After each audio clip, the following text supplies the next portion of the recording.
Bonjour, grande sœur. Dieu te bénisse richement. Ça remplit le cœur de joie de se revoir.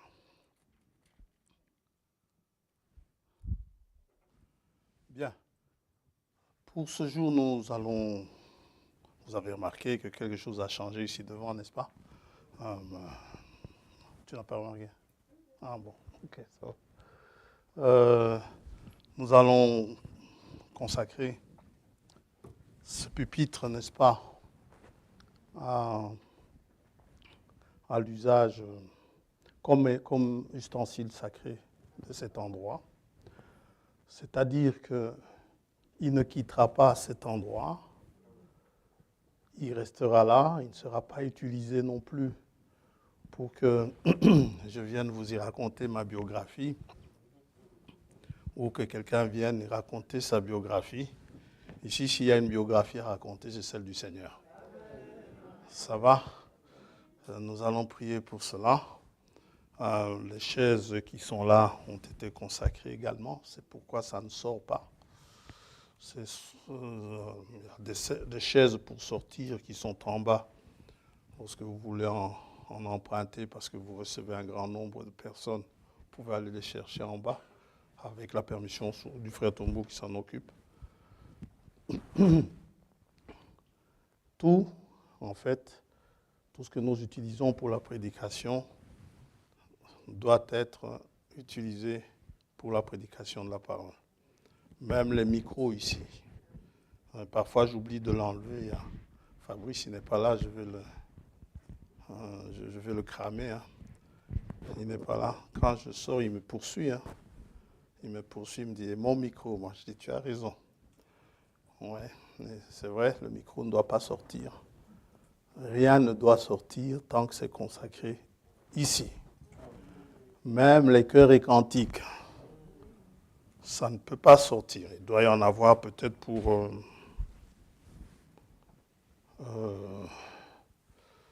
que ça sorte, mais ceux qui sont ici sont consacrés pour être là. Les instruments, c'est pareil. S'il doit sortir, que ça soit uniquement pour un culte, comme on a eu ce culte à Saint-Genèse ou à Waterloo.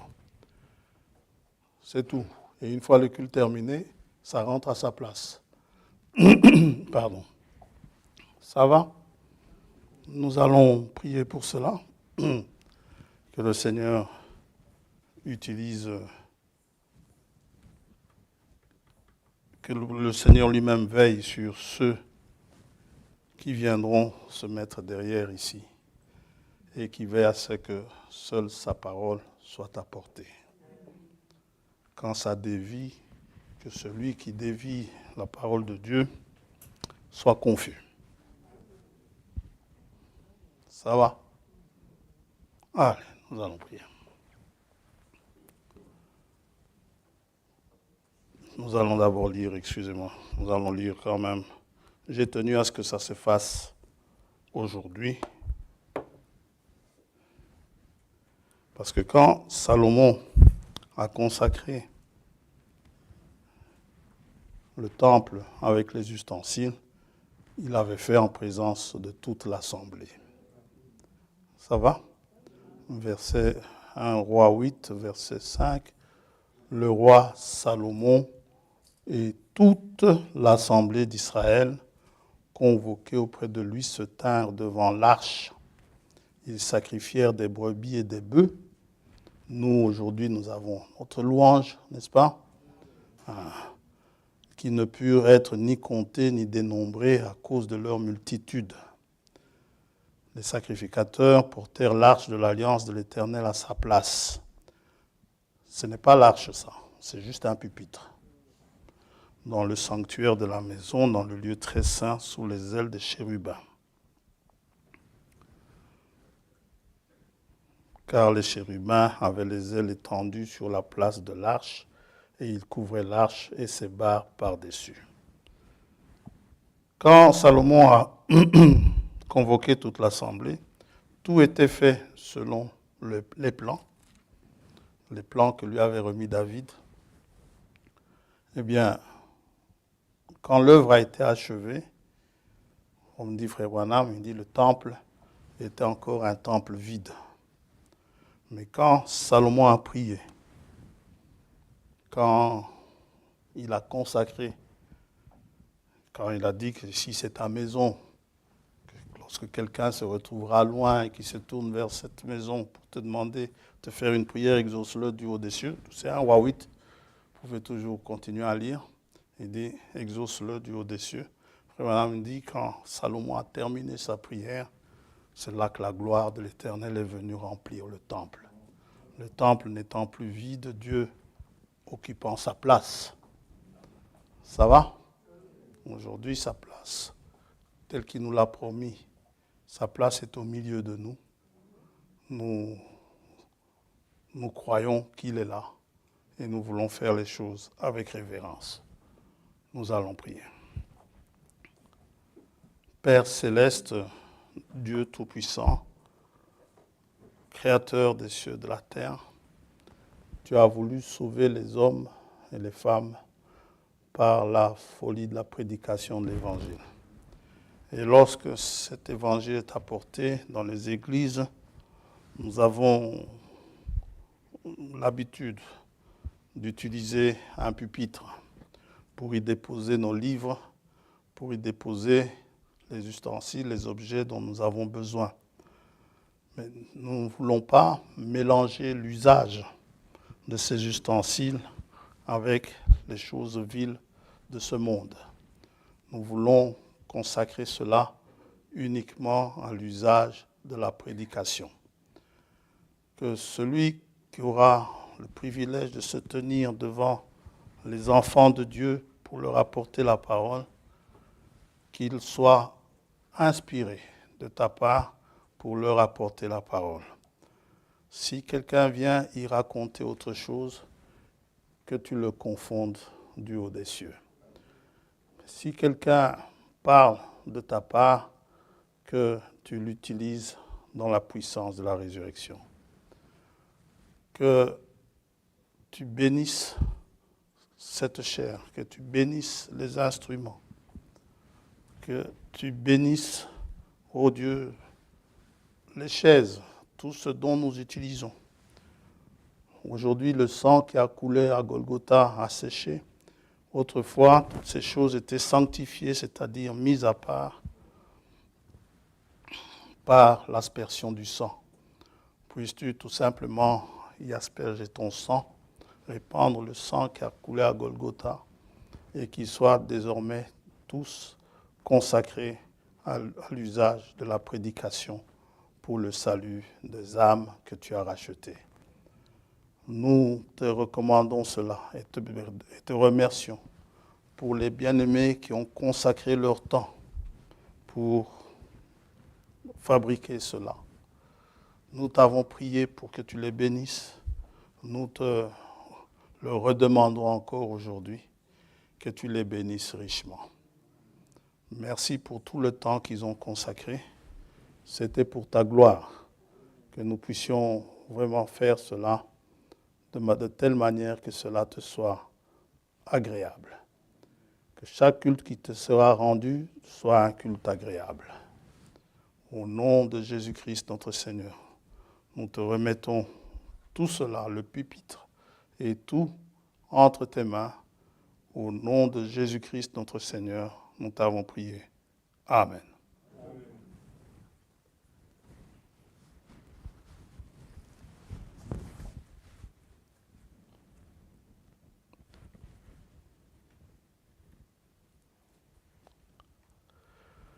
Si c'était Fabrice, il l'aurait pris.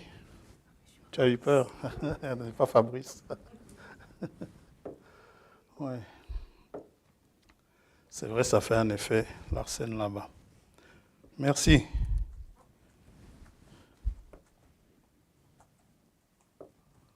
Voilà.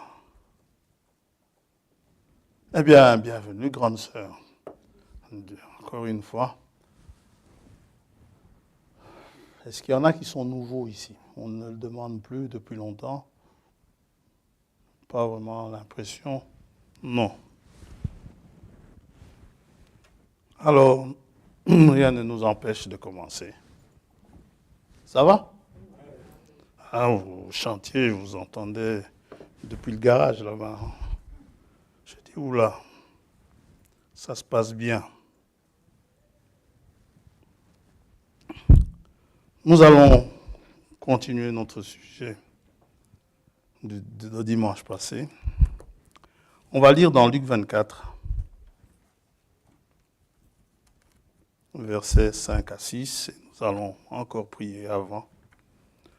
Père Céleste, nous avons cet avantage ce matin de lire dans ta parole, cette parole qui a amené toute chose à l'existence.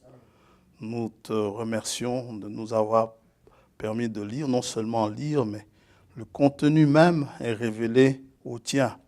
Puisses-tu révéler à ceux à qui cela est destiné. Nous te remercions également pour la venue de notre bien-aimée sœur au milieu de nous. Nous te remercions pour tout le rassemblement d'aujourd'hui, pour tous ceux qui sont autour de ta parole ce matin, fasse que quand ils rentreront chez eux, qu'ils aient un dimanche enrichi. Nous te demandons de bénir ta parole, d'être avec moi qui lis.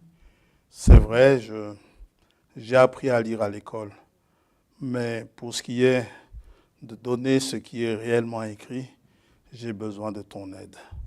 Et les âmes qui sont ici présentes ont besoin de que ce soit toi qui parles. Ou aussi que je m'efface et que toi, tu sois présent parmi tes enfants. Au nom de Jésus-Christ, notre Seigneur, nous t'avons prié. Amen. Amen. Luc 24.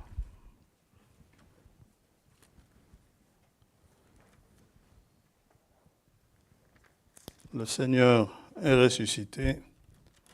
Les femmes partent au cimetière, au sépulcre de grand matin pour y porter des aromates qu'elles avaient préparés. Elles ne pouvaient pas faire la veille parce que c'était le sabbat.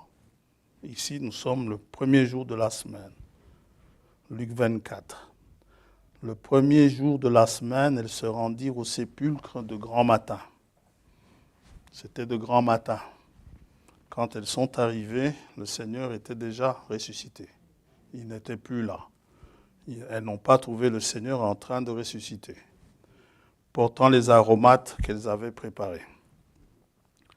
Elles trouvèrent que la pierre avait été roulée de devant le sépulcre. Et entrées, elles ne trouvèrent pas le corps du Seigneur Jésus. Comme elles ne savaient que penser de cela, voici 2 hommes leur apparurent en habits resplendissants. Saisies de frayeur, elles baissèrent le visage contre terre, mais ils leur dirent, « Pourquoi cherchez-vous parmi les morts celui qui est vivant ?» Amen. Que le Seigneur bénisse sa parole. Vous pouvez vous asseoir. Celui qui est vivant n'est point ici au cimetière. Ce n'est pas sa place. Celui qui est vivant n'est pas parmi les morts. C'est pourquoi s'il est parmi nous ce matin, c'est que nous sommes vivants. Si nous sommes morts, il n'est certainement pas là. Mais à vous entendre chanter, je crois que vous étiez bel et bien vivants. Et il n'a pas besoin de toute une foule. Nous allons voir, si le Seigneur nous permet de voir, mais ce n'est pas tellement prévu dans mes notes, cela me vient maintenant à l'esprit, c'est que le Seigneur aimait beaucoup aller à Béthanie. Quand vous lisez, c'est un endroit où il se rendait souvent. Et il allait seul à Béthanie, chez Lazare, Marthe et Marie. Et vous savez, c'était une petite assemblée. Ils étaient 2 ou 3. Je ne sais pas combien de frères et de sœurs Lazare avait, mais là, dans sa maison, ils étaient 2 ou 3. Et quand vous lisez dans Jean chapitre 11, vous verrez que le Seigneur leur a enseigné beaucoup de choses. Quand Marthe dit « Je sais que tu le ressusciteras au dernier jour », elle n'a pas deviné cela. Le Seigneur leur avait parlé de la résurrection. Des choses profondes que le Seigneur leur a apportées. Et Marthe, elle y croyait. Ça va? Elle y croyait, puisque Jésus lui dit, si tu crois, ton frère ressuscitera. Et son frère est ressuscité. Ce qu'elle y croyait. Oui? Ce qui est important, ce n'est pas le nombre. Ce qui est important, c'est la foi. Quand Dieu annonce sa parole, Dieu aime qu'elle soit reçue avec foi. Quand elle est reçue avec foi, même si c'est deux personnes, vous ne pouvez pas imaginer l'onction qu'il y a pour pouvoir ainsi partir. Vous savez, pendant le confinement ici, on le faisait à distance. Mais on était parfois rien que Fabrice et moi dans la salle, ou parfois avec la sœur Suzanne, donc il accompagnait, et Nathanaël. Eh bien, avec toute la salle vide, il y avait des jours où on sentait l'onction. C'est parce que des gens attendaient cela avec foi dans leur maison. Et il y avait des jours où il n'y avait que Fabrice et moi. Vous savez, un jour on a parlé, lui et moi, on regrettait un peu ce temps-là. On a passé de bons moments ici, le fiston et moi. Donc, c'est ça qui est important. Je crois, mon frère me disait dimanche que je suis un peu naïf, parce que quand je dis allez écouter ce qui a été donné le dimanche, pendant la semaine, c'est possible. Bon, je lui ai dit, entre la naïveté et la foi, la frontière est très mince. Ce qui fait que c'est possible. C'est vrai que tout le monde, même ici, on peut être, la salle peut être remplie. Tout le monde ne reçoit pas avec foi. Il y a ceux qui sont là avec foi. Et ceux qui ont la foi en cette parole, s'ils n'ont pas l'occasion de venir ce matin, je vous dis que si cette parole leur est destinée, ils vont l'écouter chez eux. Ça, c'est une certitude. Et cette parole n'est destinée qu'à ceux-là. Pour les autres, ça ne sert à rien. Dieu ne force pas la foi. Il ne force pas, il nous laisse le libre arbitre. Moi, je n'aime pas beaucoup écouter les enregistrements. Quand je rate un culte, c'est rare que je réécoute, sauf si on me dit qu'il y a un problème. C'est rare que je réécoute, parce que même les prédications de Frère Branham, je n'aime pas trop écouter, je préfère les lire. Alors, pour écouter, c'est rare. Mais mon épouse, elle écoute. Pour ce qui est de... Quand vous écoutez, c'est la raison pour laquelle je n'aime pas trop que ça passe sur YouTube et la semaine et le dimanche. Le dimanche, c'est surtout pour les personnes qui n'ont pas encore entendu parler de ce message. Si y en a un qui veut suivre sur YouTube, il peut suivre, comme ça il est renseigné qu'il y a un message qui a été apporté en ce temps de la fin. Mais en ce qui nous concerne, j'aime pas trop. Pourquoi? Parce que il y en a qui écoutent avec leur téléphone à côté. Ça ne marche pas. Un jour, j'ai téléphoné à un frère, il était en train d'écouter une prédication. Il me dit, mais j'étais justement en train d'écouter. Moi, je dis, mais il ne fallait pas t'interrompre. Il fallait laisser le téléphone sonner. Oui. Il faut, quand vous êtes là-dedans, soyez là-dedans. N'écoutez pas pour écouter. Laissez le téléphone sonner, tant pis pour celui qui appelle. Même si ça vous indique, c'est frère François qui vous appelle. Laissez sonner. Oui.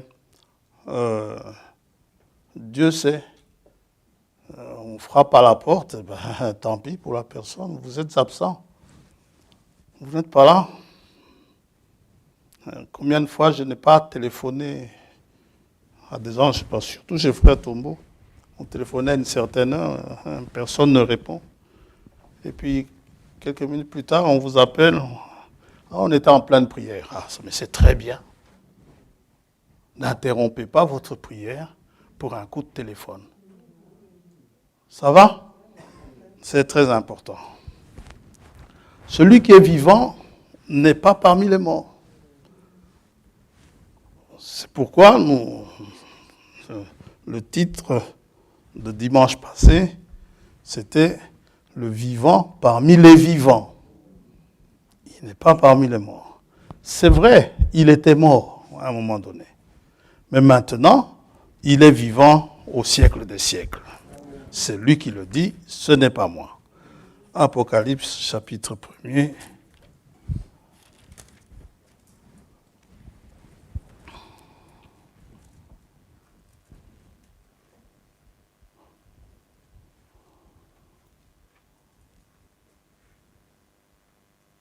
Verset 17.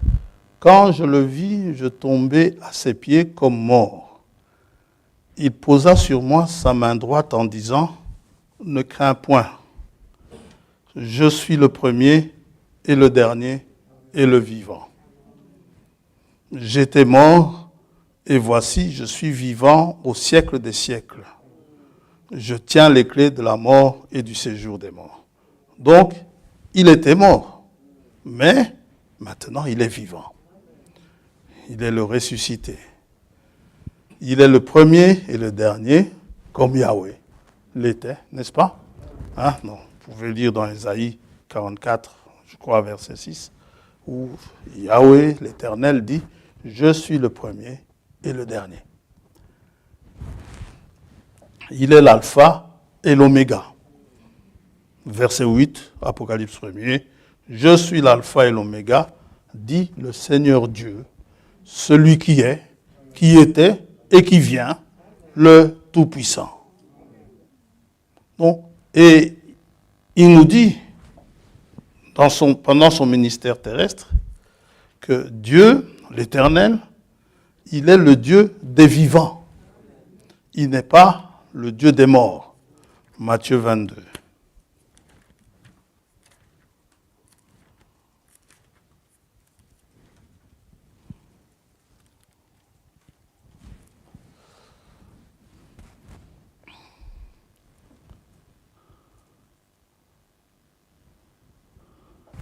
« 31. Pour ce qui est de la résurrection des morts, n'avez-vous pas lu ce que Dieu vous a dit? Je suis le Dieu d'Abraham, le Dieu d'Isaac et le Dieu de Jacob. Dieu n'est pas le Dieu des morts, mais des vivants. » La foule qui écoutait fut frappée de l'enseignement de Jésus. Et nous avons lu cela. Le roi Ézéchias dit que le vivant, c'est celui qui loue Dieu. Amen. Ésaïe 38.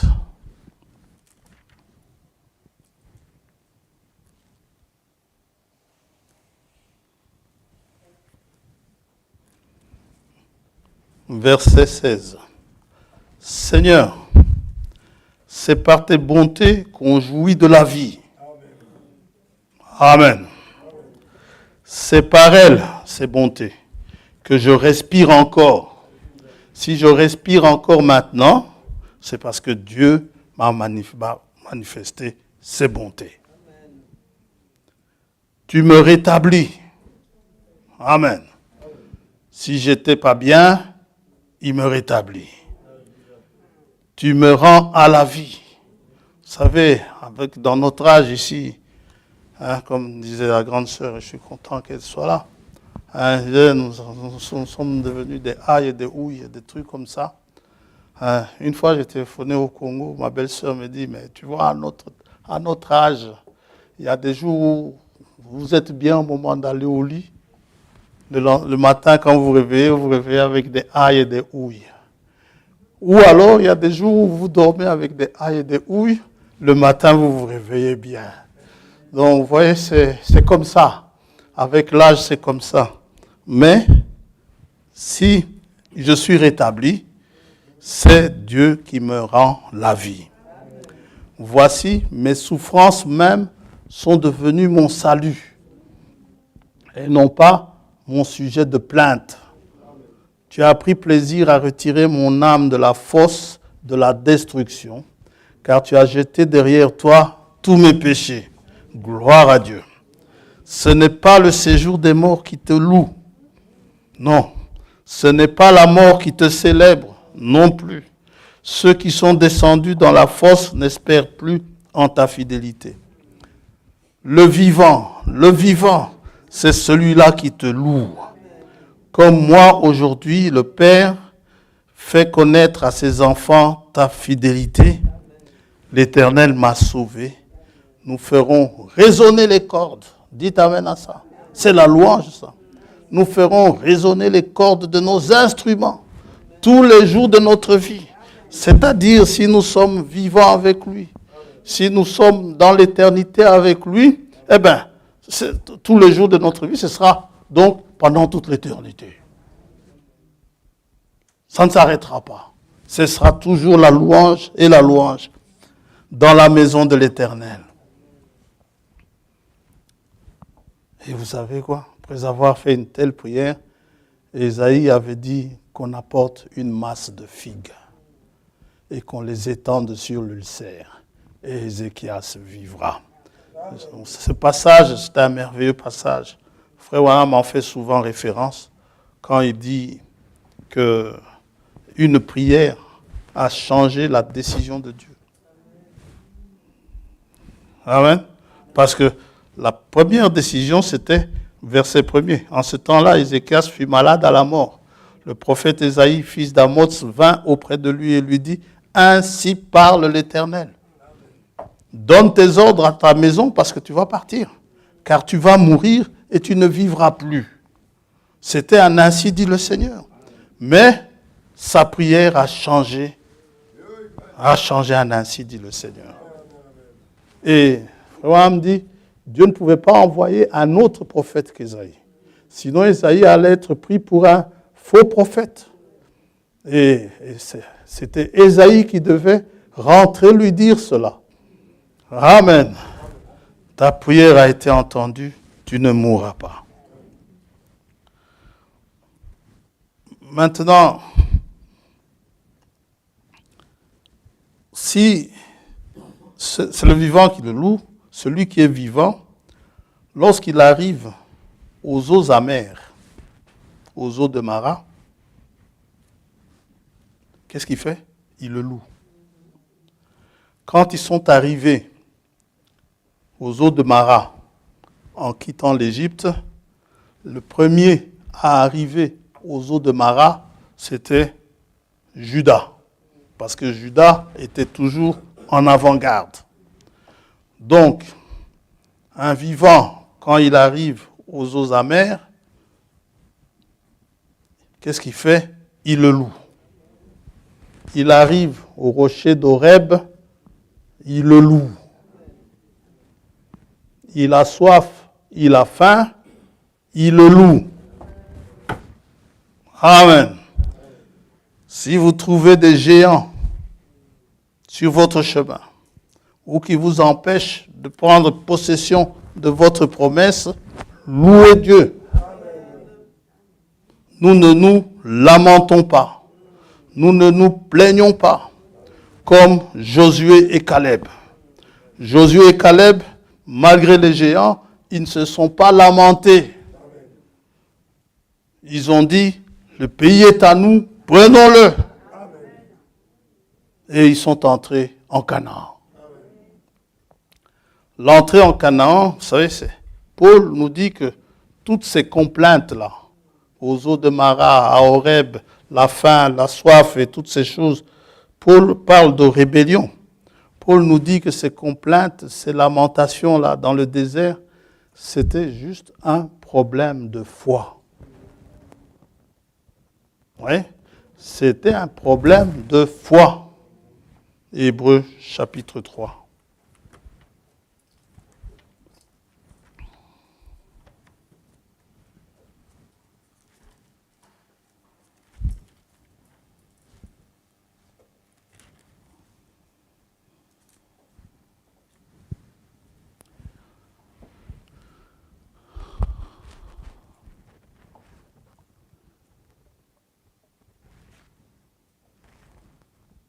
Verset 16. Qui furent en effet ceux qui se révoltèrent après avoir entendu sa voix, sinon tous ceux qui étaient sortis d'Égypte sous la conduite de Moïse. Ils se sont révoltés. Et contre qui Dieu fut-il irrité pendant 40 ans, sinon contre ceux qui péchèrent. Le péché, c'est l'incrédulité. Ne cherchez pas trop d'explications. Le péché, c'est l'incrédulité. Et dont les cadavres tombèrent dans le désert. Et à qui jura-t-il qu'il n'entrerait pas dans son repos? Sinon à ceux qui avaient désobéi. La désobéissance, c'est l'incrédulité. Et à contrario, l'obéissance, c'est la foi. On va le voir. Aussi, voyons-nous qu'ils ne purent y entrer à cause de leur incrédulité. Chapitre 4. Craignons donc, tandis que la promesse d'entrer dans son repos subsiste encore, qu'aucun de vous ne paraisse être venu trop tard. Commencez pas à regretter, si seulement j'étais là en Galilée en cette époque-là. Là où vous êtes, c'est la bonne époque pour vous. Amen. Dieu ne commet pas de faute. Et vous êtes équipés pour le combat d'aujourd'hui. Amen. Dieu n'est jamais pris à court. Il n'ajuste pas. Tout a déjà été fait depuis la fondation du monde. Avant même la fondation du monde. Car cette bonne nouvelle nous a été annoncée aussi bien qu'à eux. Mais la parole qui leur fut annoncée ne leur servit de rien, parce qu'elle ne trouva pas quoi? De la foi chez ceux qui l'entendirent. C'était un problème de foi. Et ce qui est curieux, je ne sais pas si vous avez déjà remarqué cela, le mot même foi, quand vous regardez dans l'Ancien Testament, vous le trouvez quasi jamais. Le mot foi, si ceux qui ont une concordance peuvent regarder, vous trouvez cela dans Deutéronome 9.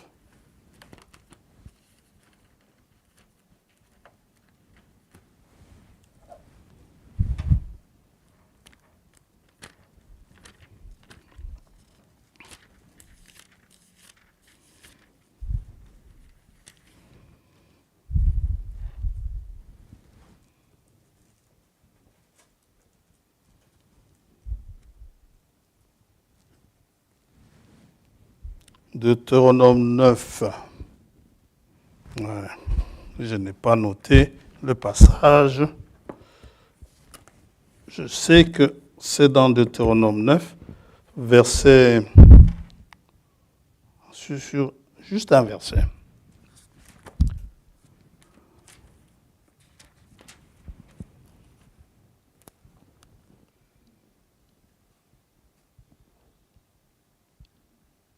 C'est malin. Cette concordance, combien? 23, hein? Oui, il y avait un 3 là-dedans. C'est bien ça. Moi, je pensais à 33. Et lorsque l'Éternel vous envoya à Kadesh Barnéa en disant, montez et prenez possession du pays que je vous donne. Vous fûtes rebelles à l'ordre de l'Éternel. C'est bien ça, mon frère, merci. Votre Dieu, donc à l'Éternel, à l'ordre de l'Éternel, votre Dieu, vous n'eûtes point foi en lui. et vous n'obéissez point à sa voix. Alors il y a aussi dans Habakkuk ce verset que tout le monde connaît, le juste vivra par la foi. Et sinon, vous allez trouver digne de foi, n'est-ce pas, ou quelque chose de ce. Mais le mot, la foi, en lui-même, le mot, vous ne le trouvez pas souvent.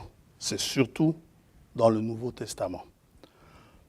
Non pas parce que les gens de l'Ancien Testament n'avaient pas la foi, ce n'est pas du tout ça, mais c'était dit autrement. Quand on vous parle de la crainte de l'Éternel, c'est une question d'observer sa parole. Ce n'est pas une question d'avoir peur et de courir, de mettre les jambes à son cou. Ce n'est pas ça. La crainte de l'Éternel ou se confier en l'Éternel, parce que dans le mot foi, il y a se confier, et toutes ces choses. Là, c'est vrai, c'est là où il y en avait. Mais nous verrons de toute façon que ceux de l'Ancien Testament ont aussi manifesté la foi. Et nous allons en parler ce matin. Nous allons lire dans Jacques chapitre 2.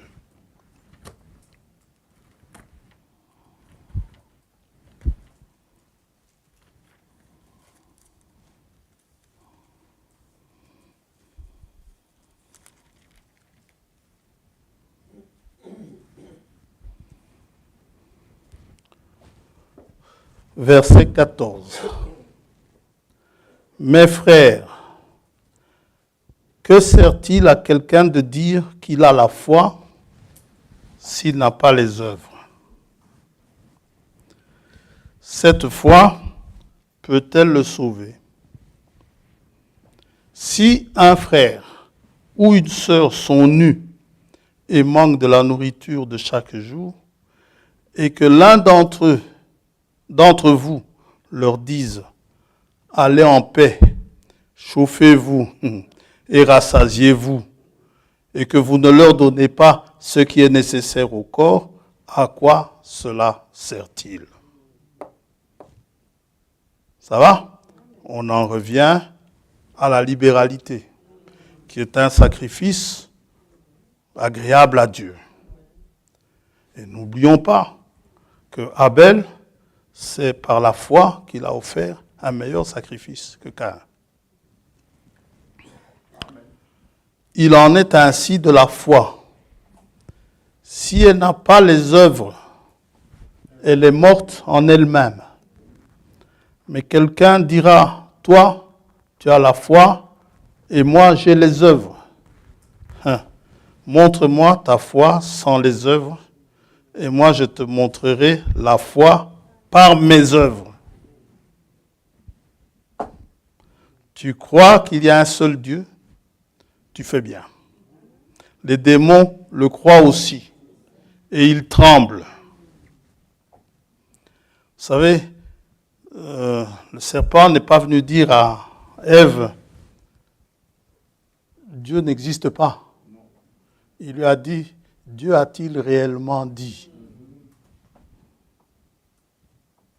Oui. Et il dit, mais non, Dieu sait que si vous en mangez, vous serez comme des dieux. Beaucoup disent, je crois, je suis croyant. Vous appelez quelqu'un, vous lui posez la question, es-tu croyant? Oui, je suis croyant. Je suis pentecôtiste. C'est pas ce que je te demande. Moi, je te demande si tu es croyant. Je ne t'ai pas demandé si tu es catholique ou si tu es pentecôtiste ou du message. Ce n'est pas la question que je t'ai posée. Jeunes gens, toi, tu n'es plus là-dedans. Frère Branham donne ce conseil aux jeunes gens. Il dit, n'épousez jamais un incroyant ou une incroyante. Ah oui. Alors, ce n'est pas celui qui dit « je crois » qui est croyant. C'est une chose. Ce n'est pas nécessairement celui qui est dans la même assemblée que vous, qui est croyant. C'est autre chose. C'est encore une chose. Un croyant, c'est du cœur. Il croit en Dieu. Chaque parole de Dieu, il y croit. Qu'importe l'endroit où la parole est donnée, tant que c'est la parole de Dieu, il est heureux. Le croyant ne fait pas de chichi pour une question d'assemblée. Le croyant, tant que là où il est, c'est la parole de Dieu, il est heureux. Ça va? Et lorsque Samson est allé prendre une épouse chez les Philistins, ses parents lui ont dit qu'ici en Israël, il n'y a pas assez de filles. Posez la question à votre fils si c'est une croyante. Sinon, la vie va être difficile. Posez la question au jeune homme qui vient pour épouser votre fille. Posez-lui la question si c'est un croyant. Vous savez, si il ou elle aime quelqu'un qui vient à l'assemblée, le jour où vous l'amenez ici, vous lui demandez s'il est ou si elle est croyante ou s'il est croyant, ils vous diront tous qu'ils sont croyants. Ça, on n'est pas dupe avec ça. Vous allez comprendre pourquoi je dis ça. C'est que dit Jacques. Jacques parle de la foi sans les œuvres. Oui.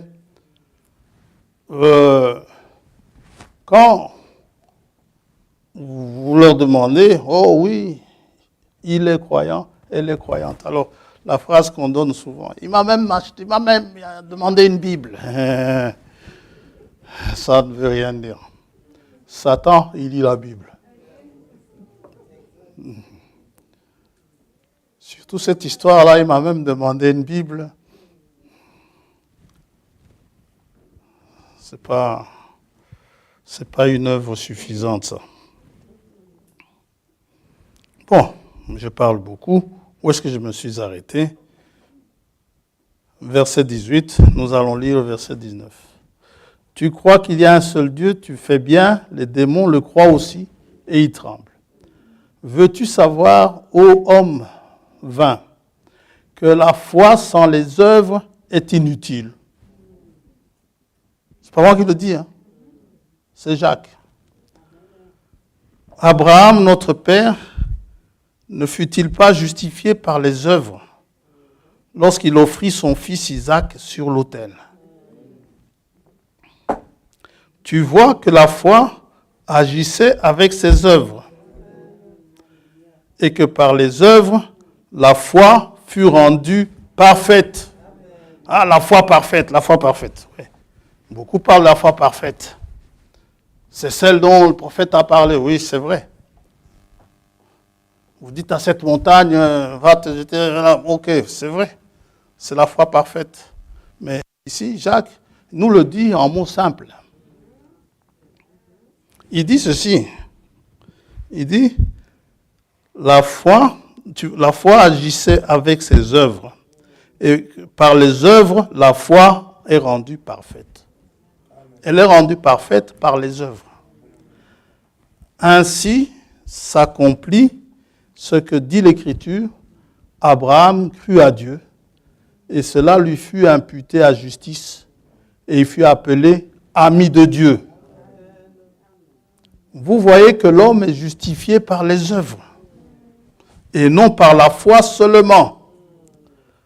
Rahab la prostituée, ne fut-elle pas également justifiée par les œuvres lorsqu'elle reçut les messagers et que les fils partirent par un autre chemin? Nous savons que l'Éternel, votre Dieu, est Dieu. C'est ce que déclare Rahab. Comme le corps sans esprit est mort, de même la foi sans les œuvres est morte. Donc, les œuvres, c'est un peu comme l'esprit et le corps. Les œuvres et la foi, c'est un peu comme l'esprit et le corps. Nous allons intituler le sujet ce matin « La foi agissante avec les œuvres ».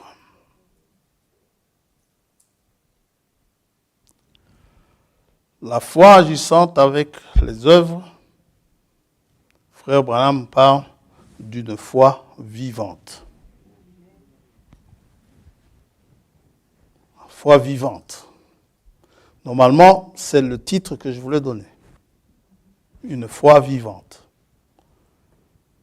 C'est une foi avec les œuvres. On peut appeler cela les œuvres de la foi, quoique bibliquement, la Bible dit la foi qui a des œuvres, au verset 17. Vous dites, mais, Frère François, Jacques, mais il contredit Paul. Il donne tous les deux le même exemple d'Abraham. Jacques parle d'Abraham, qui crut à Dieu et cela lui fut imputé à justice. Paul va aussi parler d'Abraham, qui crut et que cela lui fut imputé à justice. Romains chapitre 9. Chapitre 4, pardon.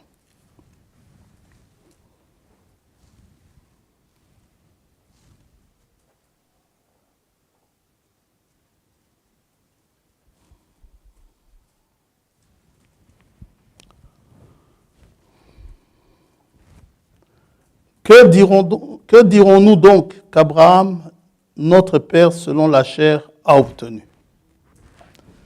Si Abraham a été justifié par les œuvres, il a sujet de se glorifier, mais non devant Dieu. Car que dit l'Écriture? Abraham crut à Dieu et cela lui fut imputé à justice. Or, à celui qui fait une œuvre, le salaire est imputé. Non comme une grâce, mais comme une chose due. Parce que tu as fait ça, je te dois ça. Et à celui qui ne fait point d'œuvre, mais qui croit en celui qui justifie l'impie, sa foi lui est imputée à justice. Donc, Paul est en train de nous dire ici que les œuvres ne servent à rien. Alors que Jacques a dit, il faut les œuvres. Le problème, c'est que Paul et Jacques disent la même chose, mais ne parlent pas des mêmes œuvres. Oui, ce sont des œuvres différentes, sous un angle différent. Frère Abraham dit, rien que le titre de la prédication est clair. Frère Abraham dit, les œuvres sont l'expression de la foi. Ici, Paul parle des œuvres de la loi. Verset 13. Ici, je m'adresse aux légalistes. Les œuvres de la loi, on ne peut pas boire, on ne peut pas manger, on ne peut pas ceci, on ne peut pas cela. Alors le légaliste vous dit, je ne fais plus ci, je ne fais plus ça, je ne fais ça, et il s'en vante. Ça, Paul dit, ça ne sert à rien. Amen. Amen. Parce que ce n'est pas ça qui t'a rendu juste. C'est parce que tu as cru en Dieu. Donc, en effet, verset 13, ce n'est pas par la loi que l'héritage du monde a été promis à Abraham. Ça a été une alliance inconditionnelle. Ce n'est pas si tu fais ci, tu fais ça, je te donne. Dieu lui dit, je te donne. Pourquoi? Parce qu'Abraham a cru.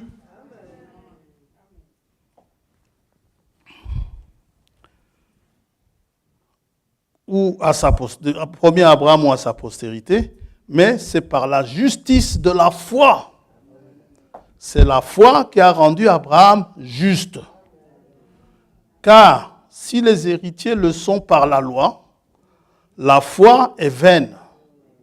Donc il vous faudra alors obéir à la loi pour être sauvé, pour recevoir les promesses.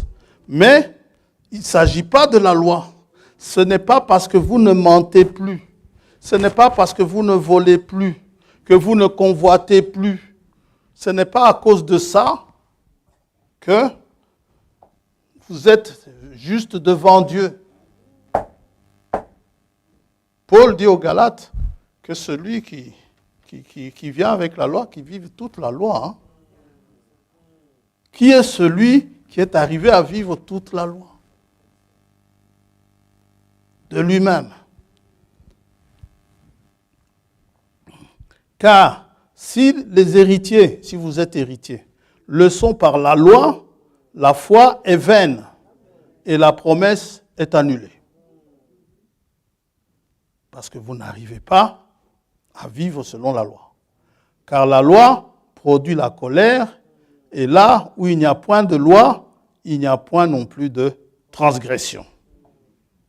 C'est pourquoi les héritiers le sont par la foi, pour que ce soit par grâce. Cette justice, vous la recevez gratos, par grâce. Vous ne la méritiez pas. Amen. Le brigand à la croix, il dit à son copain, tais-toi. Toi et moi, nous méritons ce que nous subissons. Mais lui, il n'a rien fait. Jésus lui dit, malgré ce que tu as fait, aujourd'hui même, tu seras avec moi au paradis. Amen. Vous pouvez placer la virgule où vous voulez. S'il y a un témoin de Jéhovah qui suit, je lui parle. Ils disent, Jésus a dit, si je te le dis aujourd'hui, virgule, tu seras avec moi plus tard dans le paradis. Qu'importe. Il a obtenu grâce. C'est ça qui compte. Et Jésus lui a dit, tu seras avec moi aujourd'hui au paradis. Et quand on vous dit, oui mais non, c'est pas ça, il a dit, aujourd'hui, je te dis cela aujourd'hui, c'est ça. Alors, le paradis, il sert à quoi? Posez la question. Quand nous vivrons le millénium, nous le vivrons où? Ah, sur la terre. Ah, très bien. Alors, le paradis, il sert à quoi? Paul est parti là-bas. Et il a entendu des choses là-bas. 2 Corinthiens, n'est-ce pas? Alors, donc, Paul parle donc des œuvres de la loi. Par exemple, je ne boirai plus, je ne mentirai plus, n'est-ce pas? Je donne ma dîme. Ah ouais, ça pour ma fille qui m'avait posé la question, peut-être que beaucoup se posent la question. Vous savez, la foi, on en parle très peu en tant que foi dans l'Ancien Testament. On en parle beaucoup dans le Nouveau Testament, avec le mot foi. La dîme, on n'en parle quasi pas dans le Nouveau Testament. Mais la seule chose que je sais, c'est que Paul dit ceci, 1 Corinthiens 9, il dit, verset 14, de même aussi, le Seigneur a ordonné, quand ça, je ne sais pas, a ordonné à ceux qui annoncent l'Évangile de vivre de l'Évangile. C'est un ordre du Seigneur. Alors, cela vient de quoi? Où est-ce que l'Évangile a de quoi les faire vivre? Tout ce qu'on peut faire, c'est regarder dans l'Ancien Testament. Ça va?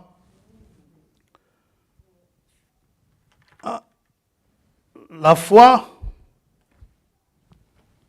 on vous parle de la foi que chaque croyant doit avoir.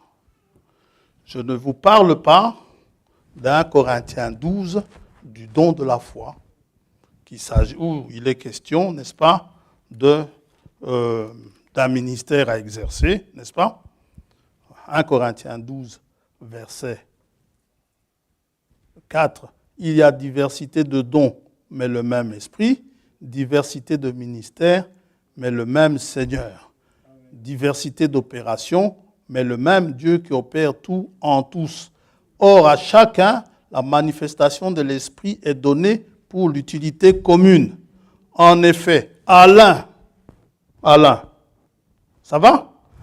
Pas à tout le monde, est donnée par l'Esprit une parole de sagesse, n'est-ce pas? À un autre, une parole de connaissance, selon le même esprit. À un autre, la foi. Ça, c'est pour l'exercice d'un certain ministère. Ça va? Mais nous, ici, nous parlons de la foi qui justifie, la foi où la justice nous est imputée. Nous n'allons pas parler des mécanismes, c'est trop compliqué.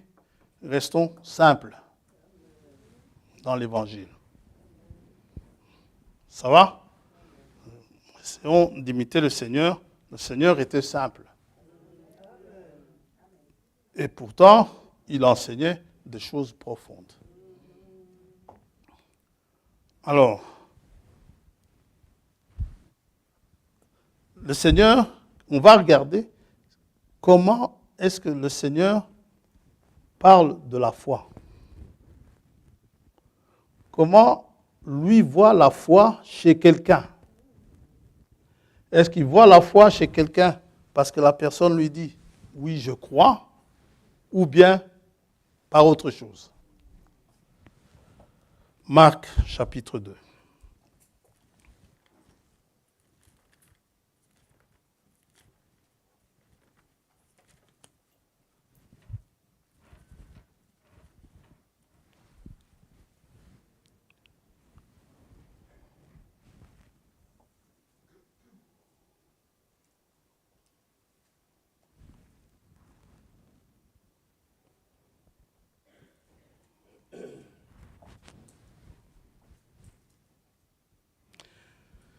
Quelques jours après, Jésus revint à Capernaum.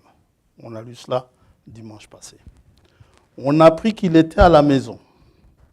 Et il s'assembla un si grand nombre de personnes que l'espace devant la porte ne pouvait plus les contenir. Il leur annonçait la parole. Vous venez à l'assemblée. L'assemblée est bondée. Plus de place pour y entrer. Tellement il y a des gens. Et n'oublions pas, ici, ce n'était pas dans une grande salle, c'était dans une maison. Mais il y avait du monde. Il s'assembla un si grand nombre de personnes que l'espace devant la porte ne pouvait plus les contenir. Même devant la porte, il n'y avait pas. Maintenant, vous pouvez avoir foi en beaucoup de choses, hein? Mais ayez foi en Dieu.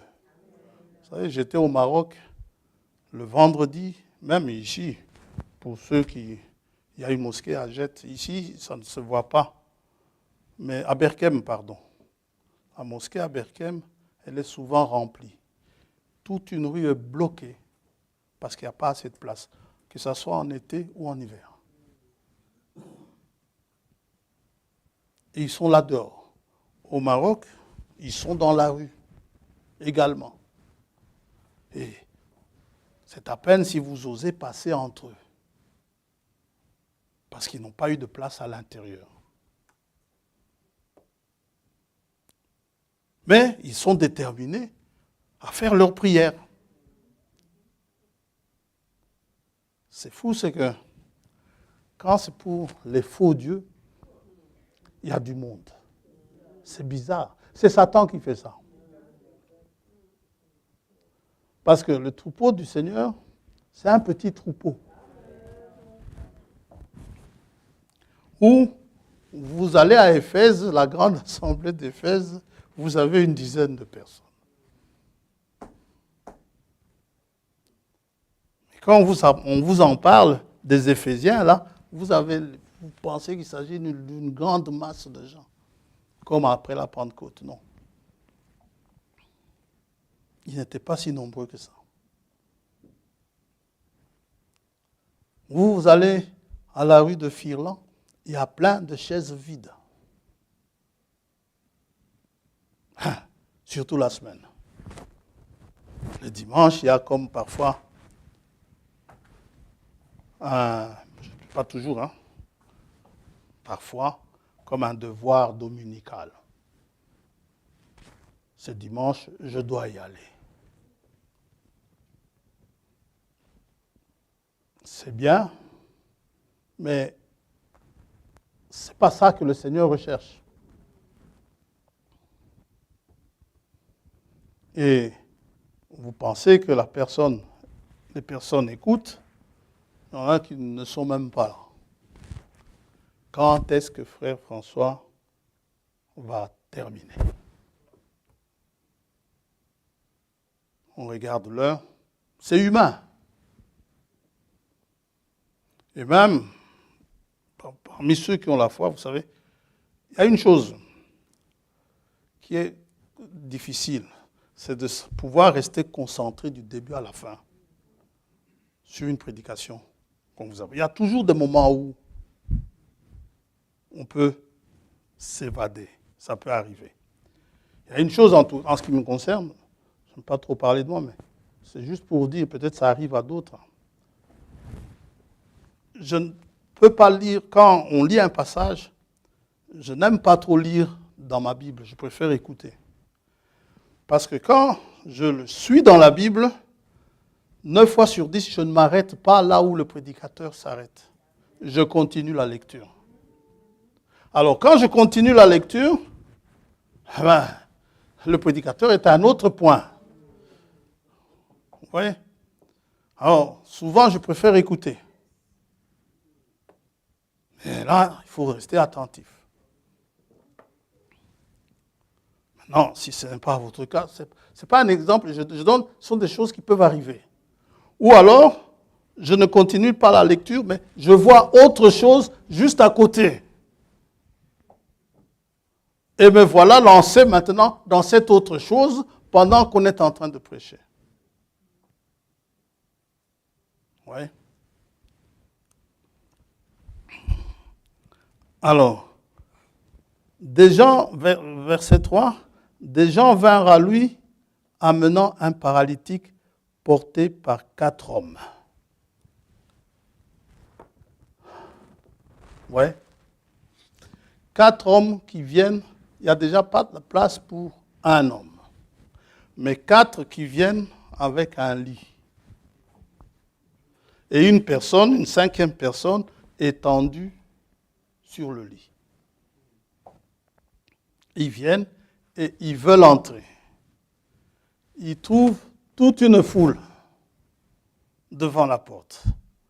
Laissez-nous passer. Qui va vous laisser passer? Les choses qu'il raconte là-bas sont tellement bonnes.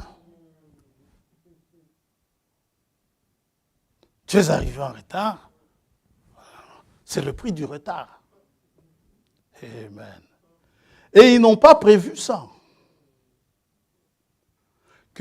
On va peut-être arriver en retard, on va monter sur le toit. Ils n'ont pas prévu ça. On ne trouvera pas de place. Mais, comment ont-ils grimpé sur le toit? Parce que s'ils avaient prévu, ils auraient peut-être apporté une échelle. Alors, vous les voyez se débrouiller pour aller sur le toit.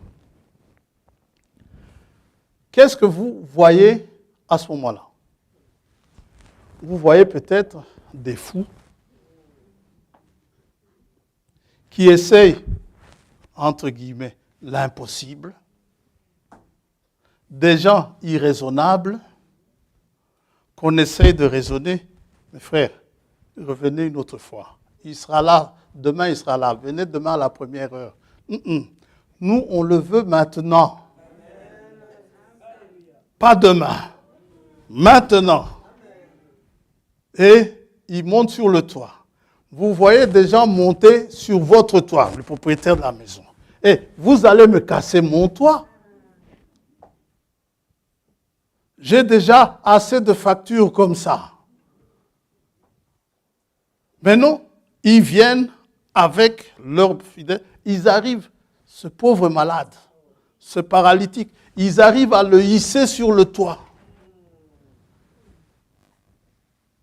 Et ils viennent avec lui jusqu'à l'endroit où il doit être, comme on a dit la semaine passée. Vous savez, quand cette maison a été construite, Dieu avait inspiré l'architecte de manière à laisser l'ouverture là, rien que pour ce jour-là. Oh, yes. Comme on a dit, le sycomore de Zachée. Il a poussé là, ça a été déterminé avant la fondation du monde, parce que Jésus-Christ savait qu'il irait manger chez lui ce soir-là.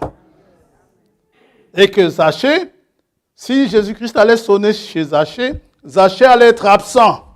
Amen. Mais il savait qu'il allait trouver Zachée sur l'arbre. Il arrive en dessous de l'arbre. Zachée descend. Qui lui a dit mon nom? Il me connaît depuis avant la fondation du monde. Alors, la Bible rend ce témoignage. Jésus, voyant leur foi.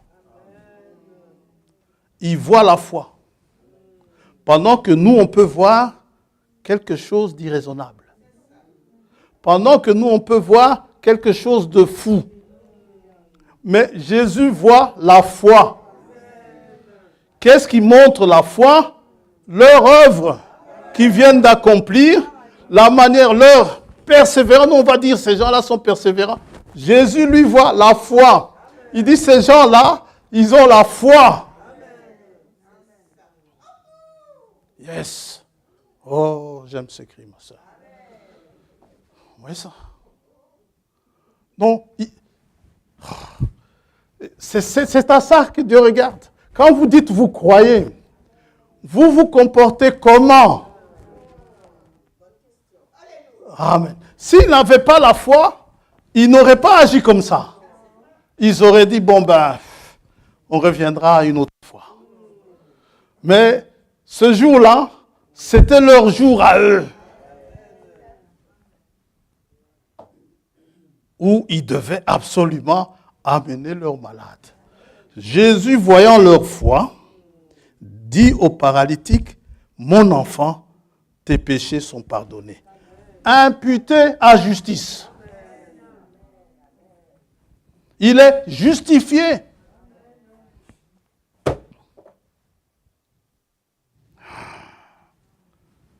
Oh, ces frères, quand je les verrai de l'autre côté, je leur dirai, vous étiez vraiment un exemple pour moi. Là où moi, je pouvais me décourager très vite. Vous ne vous découragiez pas. Jésus voit le centenier. Le centenier aussi, le centenier romain, a dit aussi, je crois. Mais jusqu'à ce moment-là, sa foi ne se manifeste pas encore chez le Seigneur. Il voit la foi du centenier. Pas parce que, comme on va vous dire, vous allez me dire, frère, parlons de la foi, oui. Eh bien, je vais commencer un beau discours qui est juste. Hein. La foi vient de ce qu'on entend la parole de Dieu. Vous savez, on peut le répéter comme un perroquet. C'est difficilement compréhensible. Je dois être franc avec vous. C'est difficile de comprendre ça, que la foi vient de ce qu'on entend. Comment est-ce que cette foi vient quand moi j'entends? Je commence à me poser cette question. Comment est-ce qu'elle vient? Mais c'est comme ça, la foi vient de ce qu'on entend. Ces frères-là, ils ont entendu, ils ont appris que le Seigneur était dans la maison. Et il enseignait la parole. Et la parole vient, de la parole de Christ. Ah. Ça va encore dans Romains. La foi vient de ce qu'on entend. Prenez un peu, on va lire peut-être tantôt, mais je vous dis ça comme ça mentalement. Prenez un peu Hébreux 11, verset 1er. La foi, frère Benoît, c'est une démonstration des choses qu'on ne voit pas. Ouf! Une démonstration. Imaginez un peu ça. C'est la démonstration des choses. Vous savez, vous avez quelqu'un de simple devant vous. Vous lui dites ça, hein, quelqu'un de simple comme moi. Je rentre comme je suis venu. Aussi ignorant que j'étais au moment où je suis venu. Paul me dit, la foi est une démonstration des choses qu'on ne voit pas. J'essaie de m'imaginer cette démonstration des choses qu'on ne voit pas.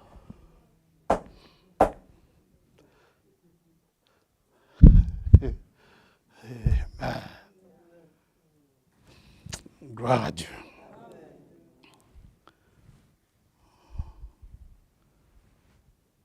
Le centenier en romain. C'était un centenier comme tout le monde, comme tous les autres. Les Israélites qui étaient là le connaissaient parce qu'il faisait du bien, sans plus. Le centenier vient. Matthieu chapitre 8.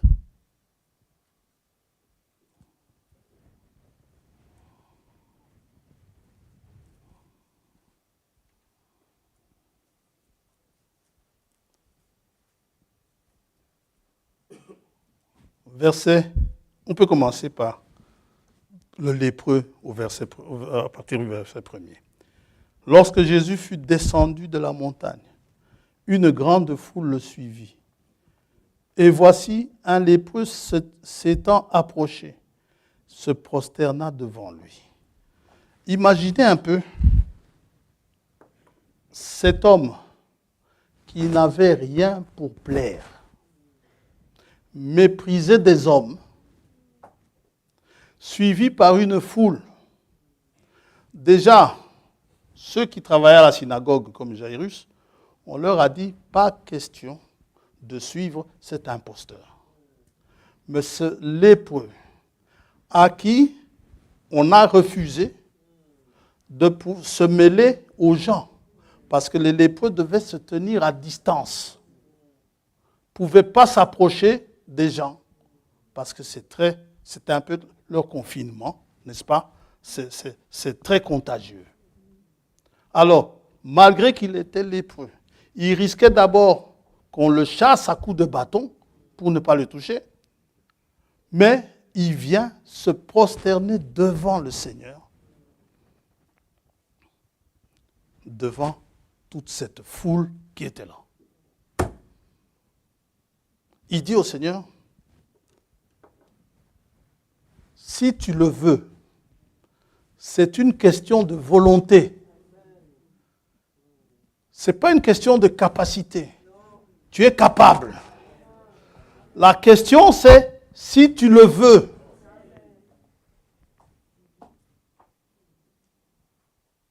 Si tu le veux, tu peux me rendre pur. Jésus n'a pas hésité. Il étendit la main, le toucha et dit, je le veux. Et quand il le veut, qui s'y opposera? Où est cette lèpre qui s'y opposera? Aussitôt, ça c'est quel médicament ça? Aussitôt, il fut purifié de sa lèpre. Aussitôt. Puis Jésus lui dit, garde-toi d'en parler à personne, mais va te montrer au sacrificateur. Et pourtant, il y avait une foule qui le suivait là. Mais ils n'ont rien vu passer.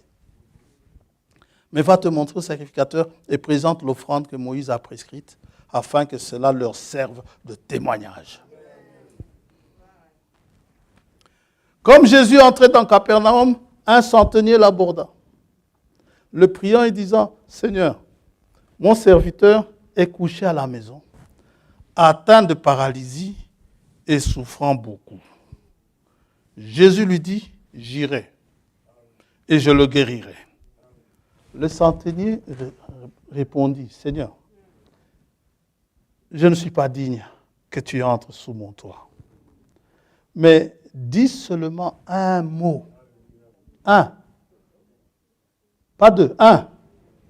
Et mon serviteur sera guéri. Car moi qui suis soumis à des supérieurs, j'ai des soldats sous mes ordres. Et je dis à l'un, va, et il va. À l'autre, viens, et il vient.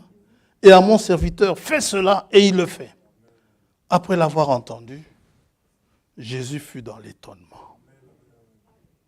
Et il dit à ceux qui le suivaient, je vous le dis, en vérité, même en Israël, je n'ai pas trouvé une aussi grande foi. Donc, ce que lui dit le centenier manifeste la foi qu'il a en lui. Les œuvres sont l'expression de la foi. Quand vous priez pour quelqu'un, ou vous priez pour vous-même, parce que quelque chose vous embête,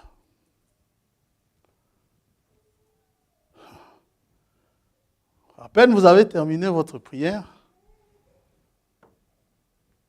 la chose qui vous embêtait là, elle vient vous embêter encore plus. Pourquoi? Parce que après votre prière, vous avez cherché à savoir si, pendant la prière, la chose est partie. C'est inconscient, mais c'est comme ça. Ah, j'ai prié pour ça, donc c'est parti. Et puis après, ça revient. Yes. Tant que vous aurez à vous préoccuper de ça, cette chose-là ne vous quittera pas. Mais vous avez prié, maintenant, manifestez-moi un peu l'œuvre que vous avez priée. Manifestez-moi ce que vous avez cru dans ce que vous avez demandé.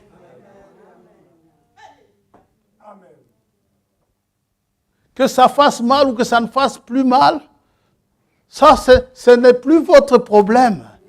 Vous avez prié pour ça, vous allez de l'avant.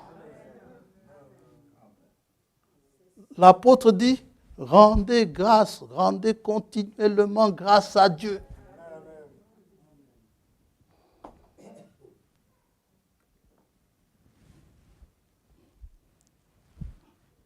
Les œuvres de la foi. Bartimée, le fils de Timée. Alors que beaucoup le reprenaient pour le faire taire. Tais-toi. Tais-toi. Plus on le reprenait, plus il criait. Écoute, laisse tomber. Ton cas, de toute façon, il ne t'entendra pas. Amen. Marc 10. Frère Abraham dit, la voix d'un aveugle a fait s'arrêter le Fils de Dieu. Marc 10, 46. Ils arrivèrent à Jéricho. Et lorsque Jésus en sortit avec ses disciples et une assez grande foule, le fils de Timée, Bartimée, mendiant aveugle, était assis au bord du chemin. Il entendit que c'était Jésus de Nazareth. Et il se mit à crier, « Fils de David, Jésus, aie pitié de moi. » Je sais que tu es le fils de David. Il y a des promesses quand le fils de David viendra. Il y a des promesses quand le fils de David régnera. Le loup et l'agneau paîtront ensemble. La guérison sera sous ses ailes. Il y a des promesses quand il viendra. Fils de David, aie pitié de moi. Jésus s'arrêta et dit, appelez-le. Les mêmes qui le reprenaient, qui lui disaient, tais-toi. Eh bien, Jésus leur dit, appelez-le. Ils appelèrent l'aveugle en lui disant, eh bien, prends courage. Le langage, le discours a changé. Ce n'est plus tais-toi, maintenant c'est prends courage. Lève-toi, il t'appelle. Gloire à Dieu. L'aveugle jeta son manteau. Amen. Mais tu es fou, il fait froid, je n'en ai pas besoin. Gloire à Dieu. Il est trop lourd, il va me retenir. Et se levant d'un bond, vint vers Jésus. Jésus prenant la parole, lui dit, c'était toujours pas fini, hein? Ça pouvait être une douche froide ici. Hein? Jésus pouvait le refroidir ici. Quand il dit, que veux-tu que je te fasse? Toi qui veux venir, près de venir à moi, que veux-tu que je te fasse? Mais Rabouni, lui répondit l'aveugle, que je recouvre la vue. Et Jésus, qu'est-ce que Jésus lui dit? Va, ta foi t'a sauvé. Jésus voit la foi de ce mendiant aveugle. Yes. Oh, ce n'est pas une question de loi. Je ne bois plus, vous savez. Moi, j'ai arrêté de boire depuis le 31 décembre 2021. Ça n'a rien à voir. Amen. Pour ce qui est d'arrêter de boire, depuis le 31 décembre 2021 ou 2000, je ne sais pas, ou arrêter de mentir depuis le 31 décembre, vous avez fait votre vœu. Pour ça, Dieu s'en occupe. Vous-même, vous constaterez que vous ne mentez plus. Chaque fois que vous sortirez un mensonge de votre bouche, ça va faire le cœur va commencer boum boum, boum boum, boum boum. Boum boum. Tu es sûr de ce que tu as dit? Boum boum. Mais Seigneur, je dis juste boum boum. Frère, je t'appelle. Quelqu'un que Dieu a saisi. Frère, je t'appelle. Tout à l'heure, je t'ai menti. Pardonne-moi. C'est Dieu qui sauve. C'est Dieu qui fait de vous ce que vous êtes aujourd'hui. Si vous ne buvez plus, ce n'est pas grâce à vous. Si vous ne mentez plus, ce n'est pas grâce à vous. Si vous ne convoitez plus, qui peut enlever la convoitise de lui-même ici?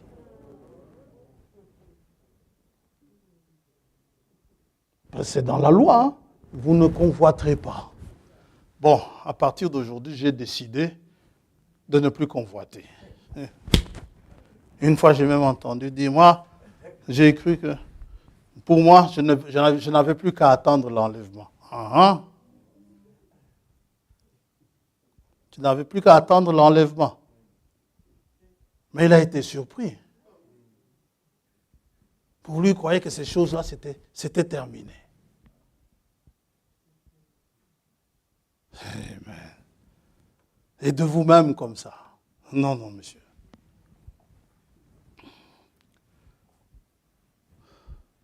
Vous êtes sauvés par grâce. Par le moyen de la foi. C'est Ephésiens 2 qui dit cela.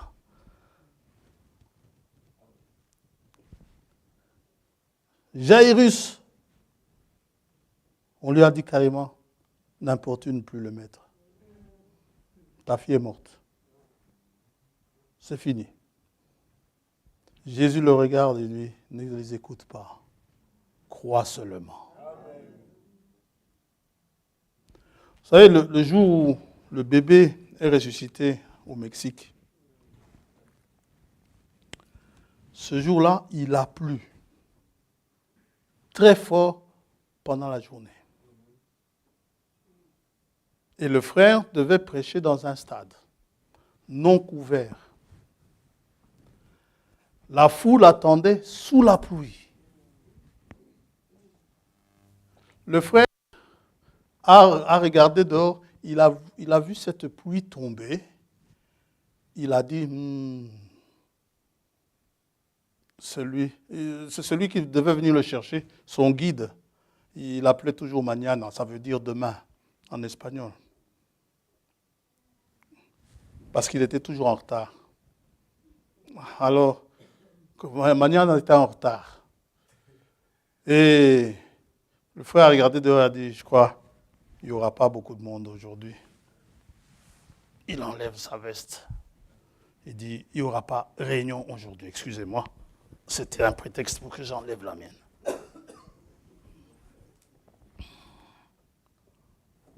Oui. Eh bien,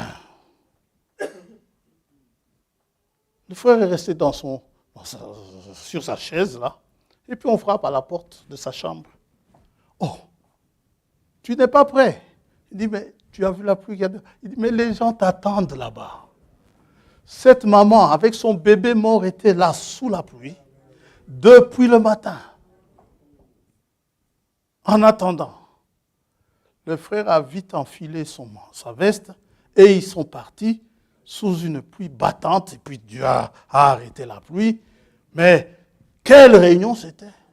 Et cette maman, elle devait absolument arriver chez le frère. Frère, on vient lui dire, il y a une femme qui veut absolument venir te voir.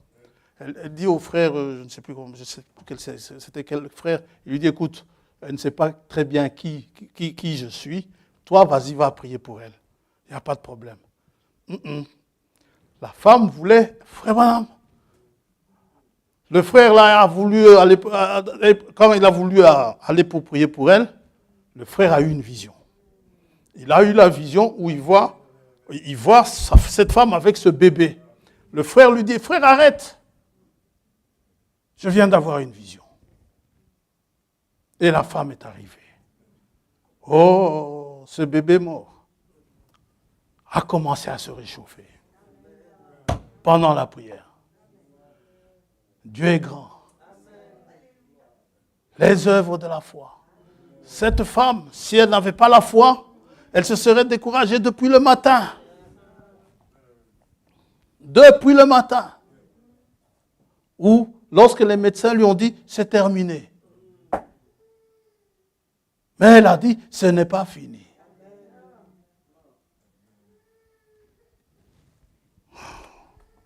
Gloire à Dieu. Dans les disciples, avec la montagne qui se jette dans la mer. Vous savez, Jésus dit, vous savez, la foi, si vous l'avez, il ne suffit pas de dire « je crois ». La foi, si vous avez la foi, vous dites à cette montagne « ôte-toi de là » et vous le verrez s'accomplir. Ça, c'est la foi. La foi comme un grain de sénévé. Comme on a dit, on a déjà prêché là-dessus, on n'avait pas besoin d'avoir une grande foi. Elle peut être petite comme un grain de sénévé. Mais ayez foi en un grand Dieu. Que votre Dieu est plus que capable. C'était ça, les œuvres d'Abraham. Il croyait que celui qui lui avait fait la promesse était plus que capable de l'accomplir. Qu'il était le Dieu Tout-Puissant, qu'il était El Shaddai. Il y a cru et cela lui fut imputé à justice. Croyez que ce que vous demandez, Dieu est capable de vous le donner. C'est cette foi-là.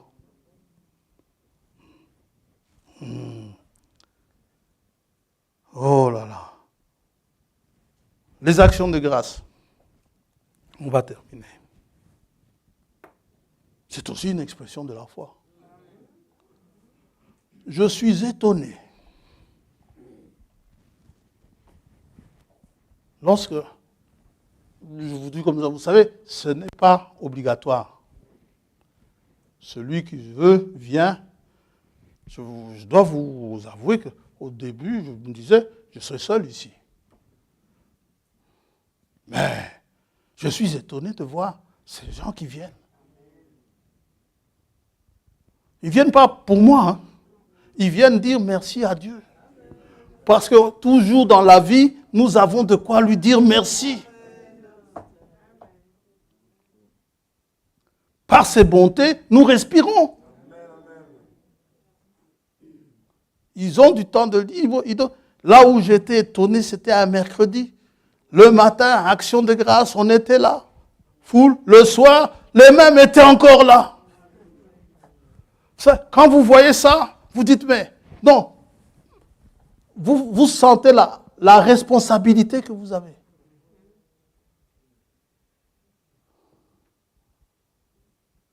C'est des gens qui aiment la parole de Dieu comme cela. Je l'aime parce que j'y ai foi. Moi, j'ai juste promis à Dieu, je ne vais pas prendre le chemin facile, rester chez moi, m'enfermer dans... Non, je vais venir jusqu'ici. Hein? Si quelqu'un a besoin de le faire, sachez que ce jour-là, le prochain, c'est le 26. Jeudi le 26. La porte est ouverte le jeudi 26. Ah, mais on avait culte mercredi, oui. Le mercredi, il y a culte. Il y a culte. Ça, c'est pas moi qui ai fixé ça. Et je viens comme nous tous, nous devons venir. Vous savez que c'est une expression de la foi, hein? Comment ça? Les actions de grâce, nous offrons un sacrifice. Prenons Luc 17.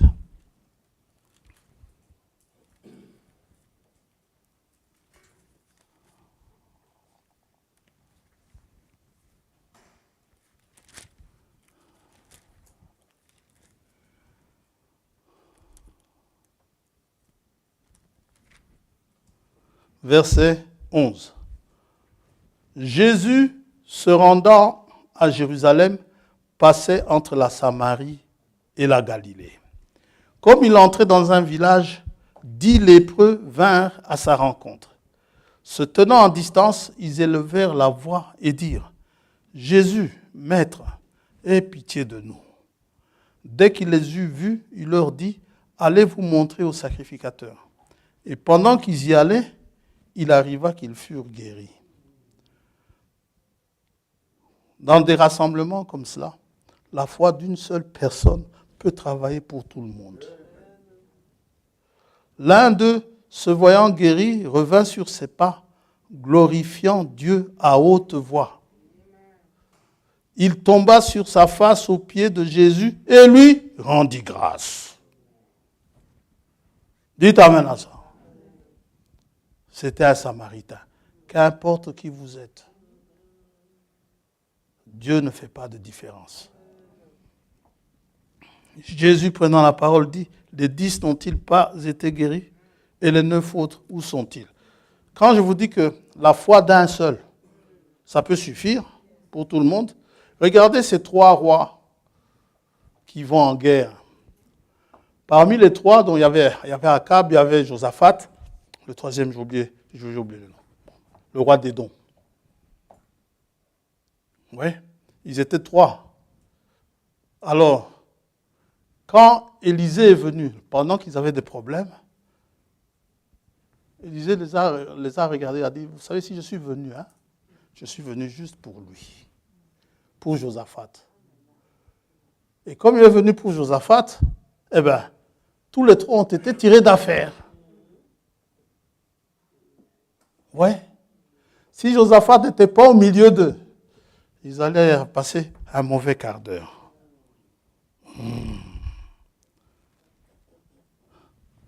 Oh!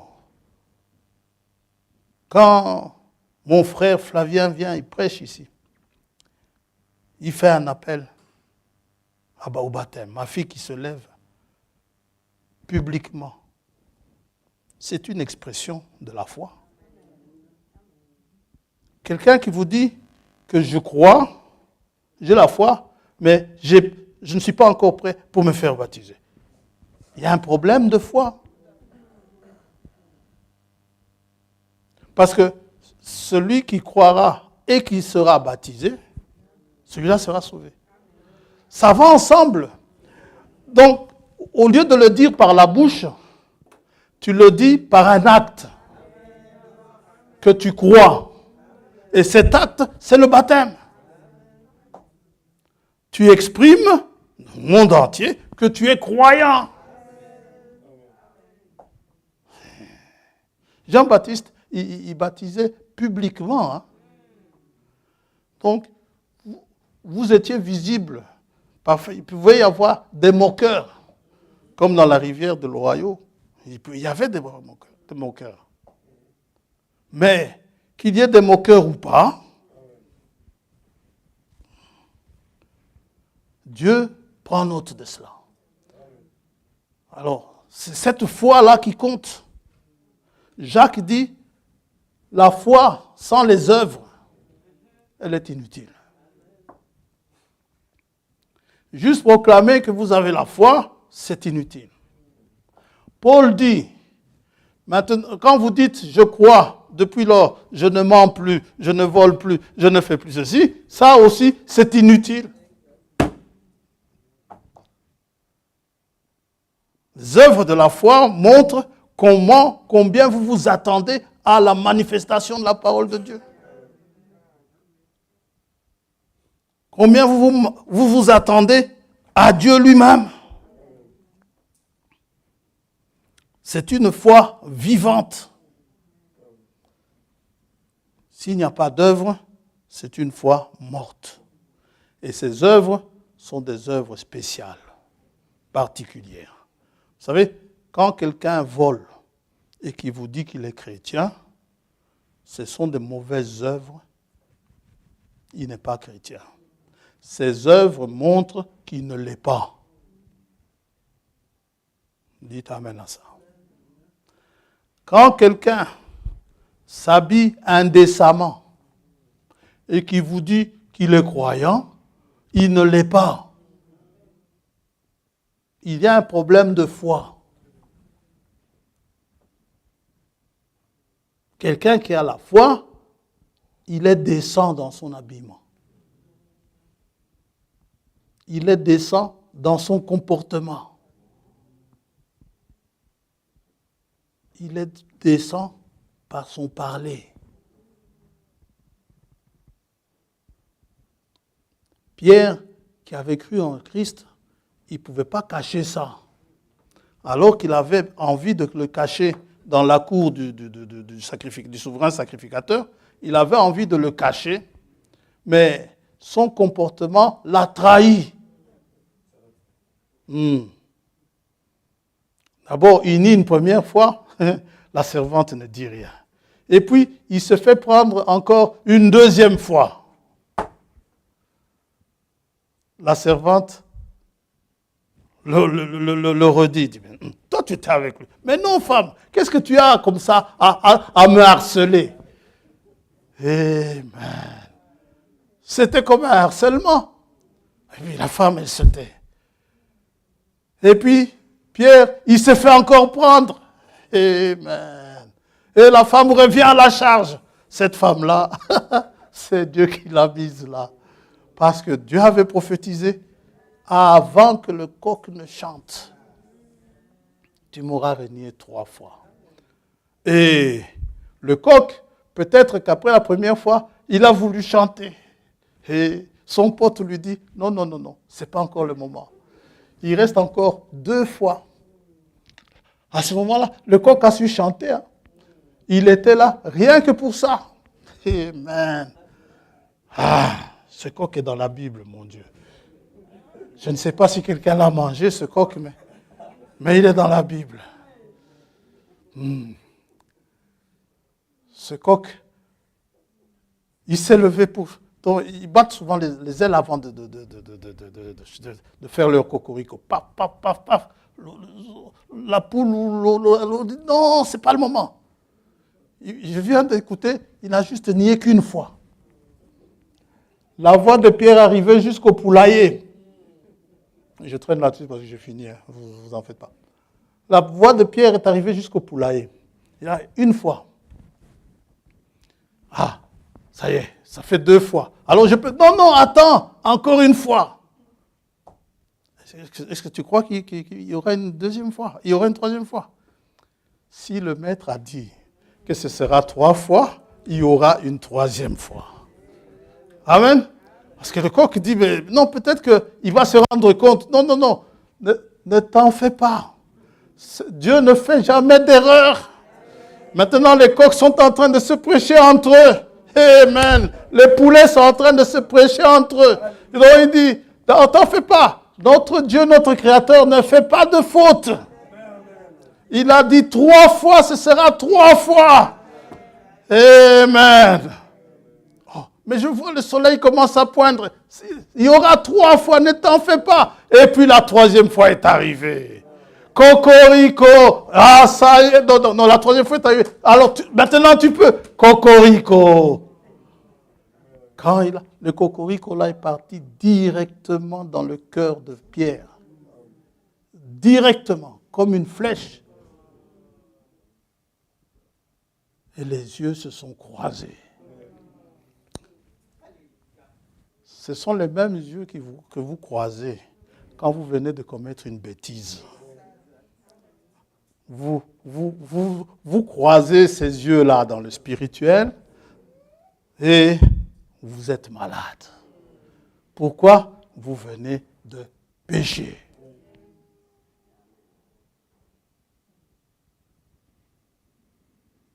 Que Dieu vous bénisse. Il y a aussi des œuvres de l'incrédulité, vous en faites pas. Le vol, le meurtre, la médisance, la calomnie, tout cela, vous le faites parce que vous ne croyez pas. Si vous croyez, vous ne pratiqueriez pas cela. Ça va? Maranatha. On va chanter « Je sais que c'est dans le sang ». Je sais que c'est dans le sang. Et puis nous allons prier. Même 1 ou 2 couplets.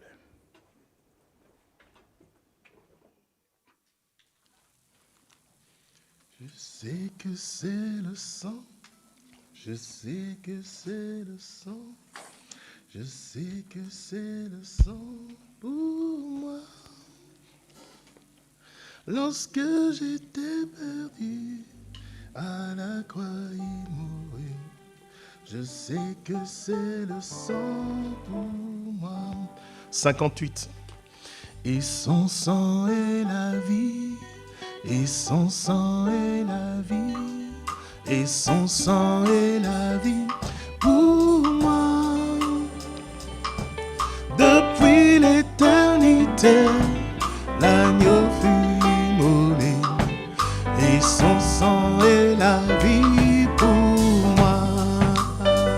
Je sais que c'est le sang. Je sais que c'est le sang pour moi.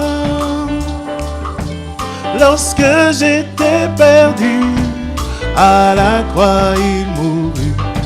Je sais que c'est le sang pour moi. Oh, et son sang est la vie, et son sang est la vie, et son sang est la vie pour moi. Depuis l'éternité, l'agneau fut immolé, et son sang est la vie pour moi. Oh, je veux chanter pour Christ, je veux chanter pour Christ, je veux chanter pour Christ, mon roi. Tous les jours de ma vie, je chante Alléluia pour le sang versé à la croix. Oh, si Christ n'était pas mort, si Christ n'était pas mort, si Christ n'était pas mort pour moi, je serais toujours errant et n'ayant pas de vie, si Christ n'était pas mort pour moi. L'amour de Dieu pour moi, l'amour de Dieu pour moi, l'amour de Dieu pour moi est si grand. Lorsque j'étais perdu, à la croix il mourut.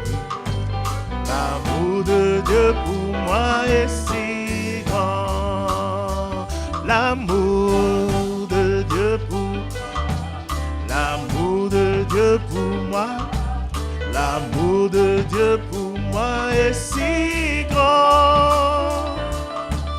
Lorsque j'étais perdu, à la croix il mourut. L'amour de Dieu pour moi est si grand. Lorsque j'étais perdu, à la croix il mourut. L'amour de Dieu pour moi est si grand. Un jour, les disciples, quand le Seigneur leur a parlé de la foi, se sont approchés de lui et lui ont demandé, augmente-nous la foi. C'était leur demande à eux. Un autre, un père en panique, a crié au Seigneur Jésus, viens au secours de mon incrédulité. Si quelqu'un a ce besoin-là ce matin, de voir sa foi augmenter, qu'on vienne au secours de son incrédulité, non pas moi, mais le Seigneur, parce que c'est lui qui suscite la foi. Ce n'est pas moi. Mais sachant qu'il est au milieu de nous, nous voulons prier pour ce besoin-là. Que celui qui a ce besoin peut lever sa main vers le Seigneur. Et nous allons prier pour lui. Et nous allons demander au Seigneur qu'il se saisisse de notre bouche, de notre langue, afin que nous soyons inspirés par lui, par l'Esprit Saint, dans notre prière. Que cette foi avec les œuvres soit notre lot. C'est pourquoi nous levons la main ce matin, Seigneur. Il est facile de prêcher sur la foi, mais l'exprimer, c'est différent. Aussi humblement, je lève ma main vers toi. Je joins ma main levée à toutes celles qui sont levées, de mes frères, de mes sœurs, ici présents. Que tu nous augmentes la foi, selon la promesse que tu nous as donnée. Que tu ramènerais le cœur des enfants à celui des pères apostoliques. Il nous a été expliqué qu'il s'agissait de la foi des enfants à la foi apostolique. Donne-nous cette foi-là, cette foi qu'ils avaient. Oh Seigneur, le temps nous a manqué pour tout lire, voyant ceux qui autrefois t'ont été agréables, où il nous est dit, Abraham, par la foi, il obéit et partit.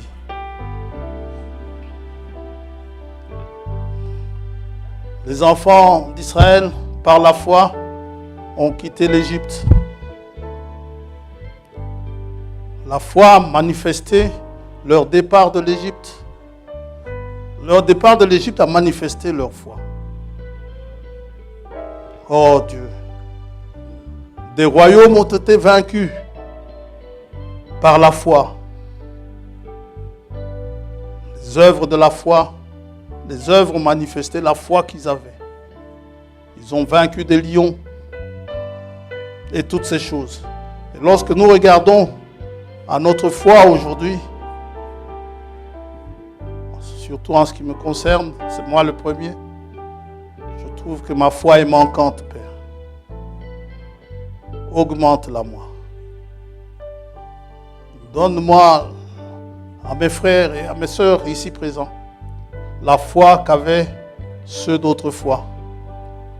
Les David, les Gédéon. Oh,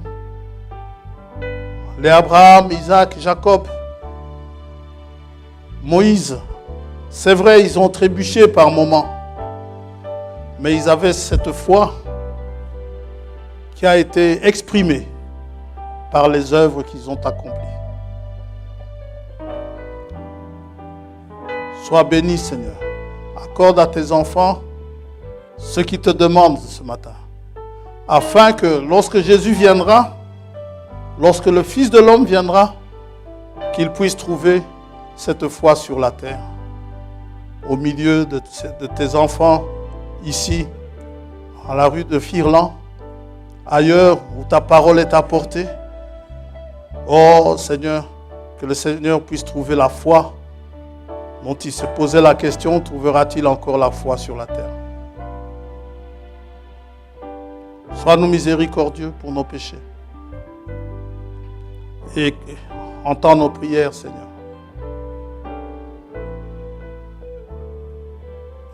Écoute-nous, exauce-nous. S'il te plaît, Seigneur. Je te remets l'assemblée entre tes mains. Et nous te remercions pour avoir reçu ce que nous t'avons demandé. Notre foi augmentée. Tu nous as aidés dans notre incrédulité. Car nous t'avons demandé cela, non pas par nous-mêmes, ni en notre nom, mais nous te l'avons demandé au nom de notre Seigneur Jésus-Christ. Cette foi qui triomphe du monde, nous te la demandons de tout notre cœur. Pour ta gloire et ton honneur, nous t'avons prié ainsi, au nom de Jésus-Christ, notre Seigneur et Sauveur. Amen. Amen. Seigneur vous bénisse. Excellent dimanche à vous tous.